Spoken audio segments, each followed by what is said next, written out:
White sauce പാസ്തയാണ് ഇപ്പോൾ ഉണ്ടാക്കാൻ വേണ്ടി പോകുന്നത്. അപ്പോൾ അതിന് വേണ്ടിയിട്ട് വെള്ളത്തിൽ ഉപ്പും ഓയിൽ ഒഴിച്ചിട്ട് അതിലേക്ക് മക്രോണി ഇട്ട് വേവിച്ചെടുക്കാം.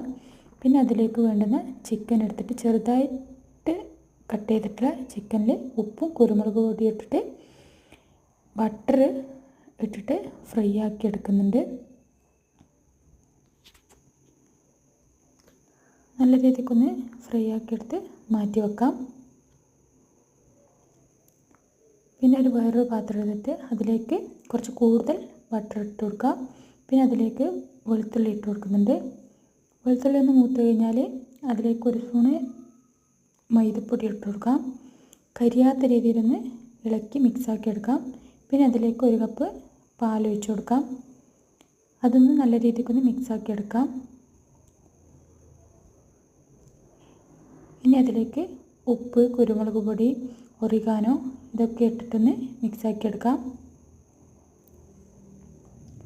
ഇനി അതിലേക്ക് ചീസ് ഉണ്ടെങ്കിൽ മാത്രം ഇട്ട് കൊടുക്കാം.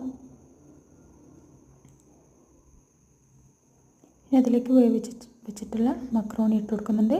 ഇനി അതൊന്ന് നല്ല രീതിക്കൊന്ന് മിക്സാക്കി എടുത്ത് അതിലേക്ക് ഫ്രൈ ആക്കി വെച്ചിട്ടുള്ള ചിക്കൻ ഇട്ട് കൊടുക്കാം.